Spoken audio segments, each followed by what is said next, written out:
अमित एक युवा पत्रकार था जिसे रहस्यमयी घटनाओं की खोजबीन करने का बहुत शौक था।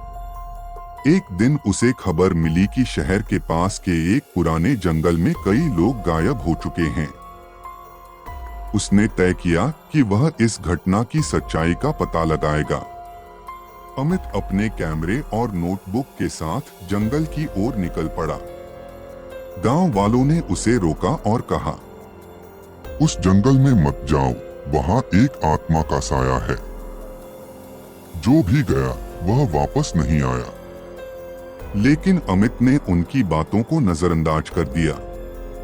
जंगल में घुसते ही उसे अजीब-अजीब आवाजें सुनाई देने लगी। उसे लग रहा था कि कोई उसे देख रहा है।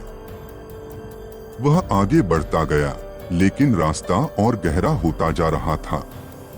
तभी अचानक एक लड़की सफेद कपड़ों में पेड़ के पीछे खड़ी दिखी। अमित ने डरते हुए पूछा, कौन हो तुम?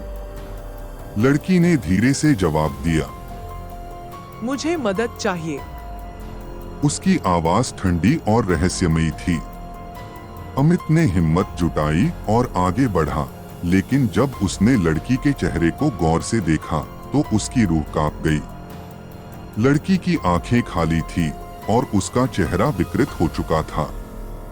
अमित तुरंत पलटकर भागने लगा, लेकिन जंगल में रास्ता धुंधला हो गया। अचानक उसे किसी ने पीछे से पकड़ लिया। जब उसने पलटकर देखा तो वही लड़की थी, लेकिन इस बार उसकी आंखों से खून टपक रहा था। लड़की की आवाज गूंजने लगी। अमित चीखते हुए गिर पड़ा और अचेत हो गया। जब उसकी आंखें खुली तो वह गांव के एक बुजुर्ग के घर में था। बुजुर्ग ने कहा, तुम्हारी किस्मत अच्छी थी कि तुम बच गए। वो आत्मा उन लोगों को नहीं छोड़ती जो उसके जंगल में जाते हैं। अमित ने डरते हुए पूछा, वह लड़की कौन थी? वर्षों पहले गांव की एक लड़की को कुछ लोगों ने जंगल में मार दिया था और तब से उसकी आत्मा भटक रही थी। अमित ने निश्चय किया कि वह उस लड़की की हत्या की सच्चाई सबके सामने लाएगा। उसने गांव वालों से सबूत जुटाए और पुलिस को सूचित किया। कुछ समय बाद हत्यारे पकड़े गए और लड़की की आत्मा को शांति मिली। लेकिन जंगल अब भी रहस्यमय बना हुआ था। गांव के लोग मानते थे कि आत्माएं कभी पूरी तरह मुक्त नहीं होती।